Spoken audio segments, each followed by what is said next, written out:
Hi there, my name's Joe. Welcome back to the third video in my series of strategy guides for the Fantasy Tour de France game offered through the official Tour de France website.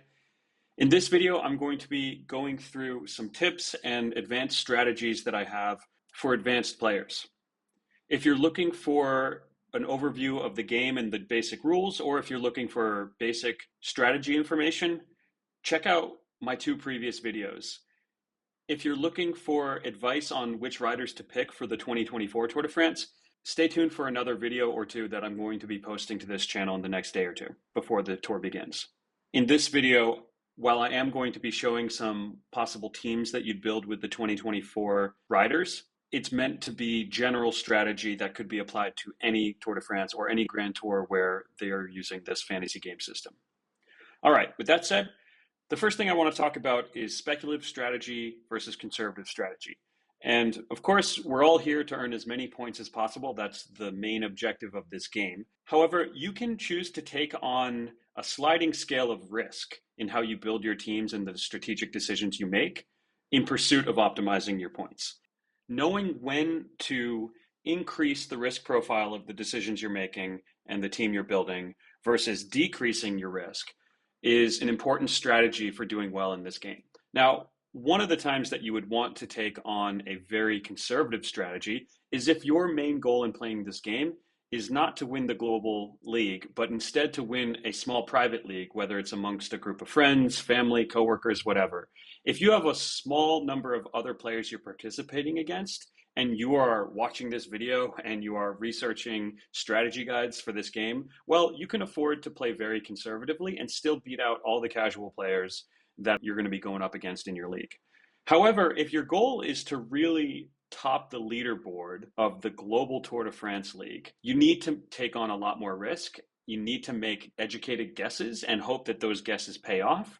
And that sort of speculative strategy is what you see all across the first couple stages of the tour. If you look at someone who built their whole team based around stage one, yeah, you might be able to find yourself high up in the global standings, but you're likely not going to maintain that high standing throughout the rest of the tour if you have to change up your whole team right away after you've jumped up to the lead.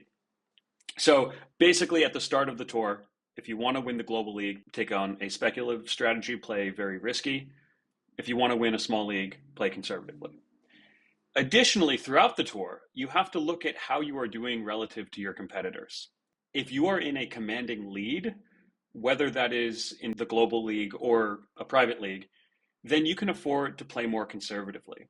If you are falling behind, you need to be aggressive. And that's not simply to take on more risk to hope you get lucky and pass your competitors, but it is because the people who are ahead of you in the rankings are likely going to be playing conservatively, which means they are going to be having the big obvious riders on their team. And if you have a rider and they have a rider, you both might be getting a lot of points, but you are not closing the gap to that other participant that you're trying to surpass in the standings. So you need to specifically differentiate your team that you're building from the people ahead of you in the rankings that you're trying to catch up to. And that means sometimes making suboptimal plays, making very, very risky trades so that you can hope to leapfrog them by having non-obvious riders that they certainly don't have on their team. Now, what do I mean when I say speculative versus conservative? So first, let's talk about conservative strategy. The biggest thing you want to do is focus on jersey points. If we go to the game rules, you can see there are points awarded based on how riders do on any given stage. And then there are jersey points, which are awarded to riders based on their position in each of the jersey competitions at the end of the stage. These are really, really excellent ways to rack up a lot of points, especially in the early and middle phases of the Tour de France, when you have people who maybe are not very expensive, but they are doing well in whatever jersey because of the fact that they found themselves in a breakaway early in the Tour de France. These points are awarded every day that they are high up in those competitions, regardless of whether that day was a sprint stage, a mountain stage, a TT, whether they did well or not. As long as they maintained their position, you're getting free points. And if you have someone who's high up in the yellow jersey for 10 stages, even if you know they're going to trail off and fall out of the competition eventually, well, that's 50 or 40 or 30 or whatever points multiplied by those 10 stages, that's, as much or more than a stage win. So focus on jersey points. Also focus on sprinters. The points that are awarded at the end of a stage are super top heavy, meaning if you come in the top 10, sure, that's great, but it's a small fraction of the points that you get for first or second. And when you're looking at breakaway stages or even mountain stages, except for the very, very big GC days, it's really hard to safely predict who's going to come in first or second. You can't really predict which climber is going to be in the breakaway and then have the support of their team and then make it to the finish and have the race dynamics play out such that the break wins in the first place. That's really hard to predict. Whereas on a flat stage, you pretty much know who's going to be in the top 3 or 4 or 5 on that stage. And so if you pick the best sprinters, they're a very reliable, safe pick to rack up a lot of points. So I'm saying pick up sprinters, focus on jersey points, avoid stage hunters. Avoid the risky riders that are going to score a lot of points on maybe 2, 3 stages of the Tour de France, but you don't know exactly which stages they are, and you don't want to be holding on to them for the rest of the Tour when they're not picking up any points. These are riders that are usually very low in all of the jersey competitions, but can spike a win. Someone like Mate Mihoric. He always does well in the Tour de France as a rider, but always does pretty poorly in the fantasy game because he'll be low in the competitions to specifically get himself out of the limelight so he has the freedom to go into these breaks on a couple key stages that he targets. Also, focus on proven riders. Focus on riders who have already done well this tour. Focus on folks who have established that they have good legs, that they are targeting certain objectives, whether it's getting in breakaways, whether it's stages, whether it's the GC, whether it's sprints. Focus on someone who's already done well.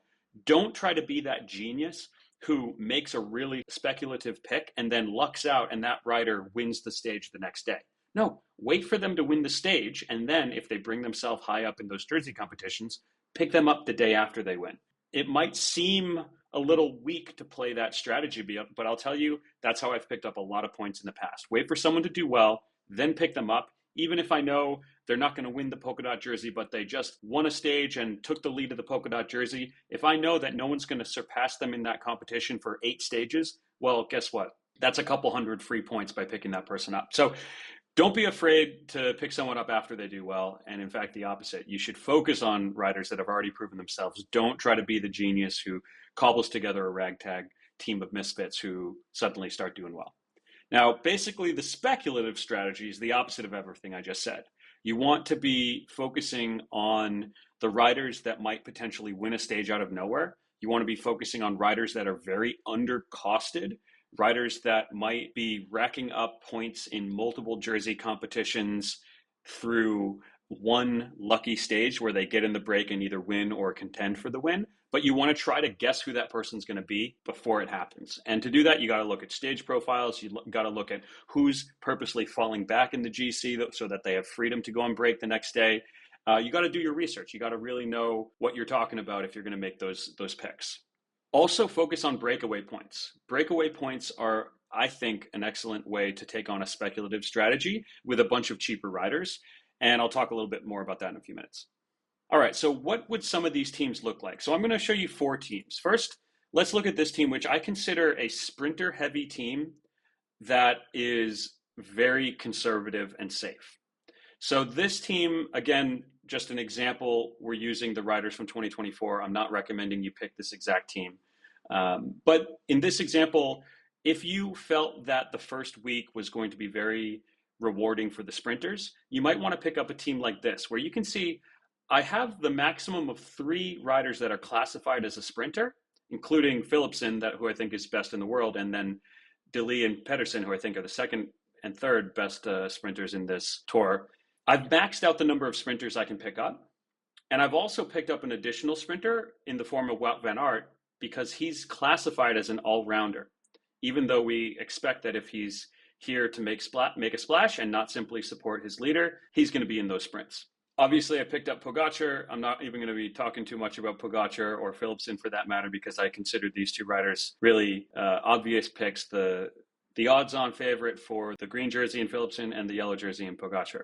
Notice that I've filled out the team with 3 riders that are at or close to minimum cost. This pick of Abrahamson, you could just swap out for any other rider that's at 5 stars just to give yourself a little bit more buffer. Also, just note in these screenshots, I'm messing around with a league where there's a higher than normal budget, so ignore my budget over here. This league has a budget of 200, whereas the standard league has a budget of 120. So what would a sprinter heavy team look like if I wanted to take on some more risk? Well, the first thing I'd do is I would try to get more riders on the team that are going to be active and scoring a lot of points. So you can see here I've replaced 2 5-cost riders with medium cost riders. So I've got still 3 sprinters, but instead of Pedersen and DeLee, I've picked up 2 cheaper sprinters that I still expect will be messing around in all of the sprints. So they'll be picking up 5th place, 6th place, maybe spike a podium, but they'll be there every sprint stage, but they also cost a lot fewer stars. In addition to that, I've picked up a all-rounder. Instead of Wout van Aert at 19 stars, I picked up Gourmet at 15 stars, who I also consider, for the purposes of this tour, I consider a sprinter. And I've picked up Bettiol and Court. Bettiol and Court are guys that, especially in the case of Court, he's got a bit of a kick, and he's likely to be there in breakaways and hunting for stages. And when there's a hard finish that comes down to a reduced bunch sprint, I think Court's going to be really valuable. Bettiol, while he doesn't have quite as much of a kick, he does look to be in really good form, and I expect him to be in the finish for a lot of the harder stages. And he's a way for me to spend a fewer number of stars while also picking up another known rider that's likely to do well. This sort of strategy, you'll note, is probably not going to be earning the maximum points on each of the pure flat sprint stages, because instead of Pedersen, Van Aert, and DeLee, we've got Coquard, Van Poppel, Gourmet. However, by picking up 2 other really awesome riders in the form of Court and Bettiol instead of the 5-cost riders, the minimum cost riders that are sort of a throwaway, I'm going to be hopefully earning a lot more points overall. That's the reward that you would be hoping to get in exchange for the risk you take with a team like this. Now, if you didn't think that the sprinters were quite as valuable in the first week and you wanted to go for a GC heavy or climbing heavy team, but you still wanted to play very conservatively, you might pick a team like this. And you can see in this case, there's a couple of things I want to point out. First, the total budget that I have here only adds up to 115 stars, not 120. What that means is that I can very easily trade out these riders for a better rider without having to sell 2 riders. So I could trade out Van Gils for someone that costs up to 17 stars. Or more importantly, I could trade out G for the most expensive rider in the whole tour who's not already on my team, Primoz Roglic. So if Primoz Roglic is looking really good in the first week, boom, I could just swap out G, pick up Roglic, and I don't have to also sell Van Gils to free up some more stars. The next thing you'll notice here is that I really have 4 expensive marquee riders in the form of Pog, Philipsen, Vingegaard, and G, 1 middle cost rider, and then 3 cheap riders. In this strategy, I'm not going to be expecting very many points from these 2 or even this 3rd rider. These 3 guys are just filling out my team close to the minimum number of stars, giving me room to buy really expensive, safe picks up here. Vingegaard, I don't know exactly what form he's on, but if he's on good form, then this is a pick that you would be able to hold for the entire tour from stage 1 to stage 21. And that is an excellent conservative strategy. If you can pick up someone that you anticipate you're going to have on your team at the end, well, that's 1 less trade that you have to spend to pick up Vingegaard later in the tour. So this is what a GC heavy conservative team might look like. Finally, if you wanted to take on a lot more risk, but you still felt that the climbers were going to be earning more points in the first week, you could pick up a team like this, where you can see instead of G and Vingegaard, I've traded them out for some cheaper riders in the form of Carlos Rodriguez and Matteo Jorgensen, both of whom I think could be earning just as much, if not more points than Vingegaard, if the race ends up playing that way. So I'm making a gamble here that Vingegaard is not in good form, in which case Jorgensen's going to be the leader for Jumbo-Visma, and he'll pay off because instead of spending 22 stars, I'm spending 18 stars and I get a leader anyways. You can see also that I've thrown in Van Gils and Martinez, who are really excellent climbers and could be doing well in the GC battle or more likely hunting polka dots, hunting stages, but they're going to be picking up a lot more points than a 5 cost rider like Grelier is going to be giving me. And by exchanging Vingegaard for some cheaper riders, I had enough stars to spend on an additional marquee rider. So on this team, you can see that I've got more really excellent riders. I have 6 excellent riders here instead of 5, but I've taken a risk on some riders that are pretty expensive, but potentially might be more points per star, more effective than Vingegaard. With that, I want to move on to the next tip here, which is some general thoughts I have about the mountains competition. So usually there are some really excellent climbers who either don't have a great TT or for whatever reason they decide not to or cannot contest for the yellow jersey and instead target the polka dot jersey. Riders like Ciccone come to mind, riders like Geschke, riders like Nielsen Paulus. These riders are really excellent ways to pick up points in the middle part of the tour without breaking the bank, without spending the stars that you would need to spend for a Pogacar or a Vingegaard. But it's really hard to predict who those riders are going to be until you see the race play out on the road a little bit. Once you see that someone has identified they want to go for that polka dot jersey competition, well, pick them up quick and early, because in addition to the fact that they might be getting some amount of points at the end of the stage due to their position in the polka dot jersey competition, they're also going to be picking up a ton of points on the road. They're going to be picking up intermediate sprint points. It doesn't matter if they care about these points at all. If they're in the first couple of riders going over the intermediate sprint line because they happen to be in the breakaway, they're going to be picking up, 15 to 30 points. Obviously, when they go over the mountain passes themselves, they'll be picking up a bunch of points, especially the days with bigger mountains. They also are potentially in the running for the most combative award at the end of every stage. And new for 2024, they're going to be picking up 1 point for every kilometer that they spend in the lead breakaway. So I really expect that these mountain specialists are going to be really valuable picks. However, you have to see how the race plays out on the road before you pick them up. I don't recommend picking up someone like Nielsen Paulus on your starting roster, partially because it's not clear that the first couple stages in 2024 work well for him, but partially because you really want to see that he's got good form and he's intending to get in the breakaway every day to get those mountain points before you pick him up on your team. I do have some additional thoughts about this new rule regarding breakaway points. It's not clear how this is going to play out. We really are going to have to look at the data after a couple stages to see how heavily skewed the point system now is towards these stage hunters and breakaway specialists.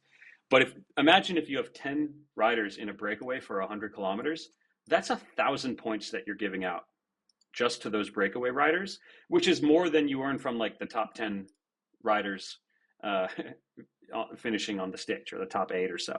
I have a feeling that it's going to be very impactful. I have a feeling that the riders who benefit from this new rule are also the riders that we were just talking about who are going to be contesting the polka dot jersey competition. And I have a feeling that the riders that are going to be most valuable here are going to be the cheap minimum cost or close to minimum cost riders that you pick up at the start of the tour just to round out your team and who end up in a breakaway, 7 days out of the tour and rack you up tons of free points that you really weren't counting on when you built your team. I will predict that the winner of the global fantasy league for the whole world is going to have 2 riders that are either 5 or 6 stars that stay on their team throughout the duration of the Tour de France. And they just guess lucky that those 2 riders are the riders that are in all the breakaways. I think this is going to be a big boon for the low-cost riders, the riders who aren't winning stages. And it sort of democratizes and reduces the polarization of the point scales. Whereas in the past, only the best riders in the world were scoring tons of points. Now I think there's going to be a lot more riders in the middle that are scoring a decent number of points. All right, the next thing I want to talk about is the bonus question that is offered on time trial stages. So you have to guess what you think the winning time will be on a time trial stage. And based on your guess, you can earn up to 100 bonus points. This is the one piece of the fantasy game where it's actually more of a science than an art. Obviously, you still need to guess correctly, but you can do some basic math that really will help you maximize these potential bonus points. And really, what you have to do is you have to look at the elevation profile of the time trial and then compare it to past time trials. So if we look at this year's Tour de France, we're going to have a time trial in stage 7 and a time trial in stage 21. If we look at stage 7, you can see it's fairly flat, but there is a real climb in the middle, 1.6 kilometers at 6.5%. This is going to have a big impact on the stage. This is not a pancake flat time trial. And as a consequence, it's going to slow down the winning time. Even more so, if we look at stage 20 to 21, would we expect the time to be slowed down to the point where we're not going to be seeing time trial specialists as much as we're going to be seeing the big GC guys? This is, a time trial made for Vingegaard, made for Pogacar, made for Evenepoel if he's still in good form. So how could we really guess what the times might be? So let's just say we're trying to figure out what the time will be for stage 7. Well, I can look at some past Tours de France. So if I look at stage 16 of last year, you can see this was a similar stage that had a short climb in the beginning and then it had a real climb in the end. But this is certainly a bigger climb than the one we're looking at in stage 7 of this year. And the winner did it in 41 kilometers per hour. So I would view this as a lower limit for the winning speed of the stage 7 time trial this year. If we look at a different time trial, let's say 2022 stage 20, this was much more of a flat TT. Sure, there were a couple little kickers, but it was net downhill and relatively flat. Still, this was one that was won by the GC guys, if you ignore the fact that Jonas gifted the stage to Wout van Aert. But here you can see the stage is much closer to that 51-ish kilometers that we often see on the pancake flat stages. In fact, I think I've got one here. Yeah, here's 2021 stage 20. This is a pancake flat TT won by Van Aert in just over 51 kilometers. So right away, just by knowing that stage 7 is more hilly than a pancake flat TT, and it's less hilly than a real mountain TT like we had last year, you can already know that the speed is likely to be something faster than 41 kilometers per hour and slower than 51 kilometers. Now, exactly where in that 10 kilometer per hour range you want to pick, well, you have to look at the riders and what form they're in. So look at Jonas Vingegaard. He's participated in, a lot of Grand Tour ITTs, and you can see how he's done in the last couple of years. You can also go through these, see how what his speed was for each one, and look at the profiles. Do the same thing for Tadej Pogacar. Do the same thing for Evenepoel. Look at their past results. Get a better sense of where that rider is likely to land in terms of speed.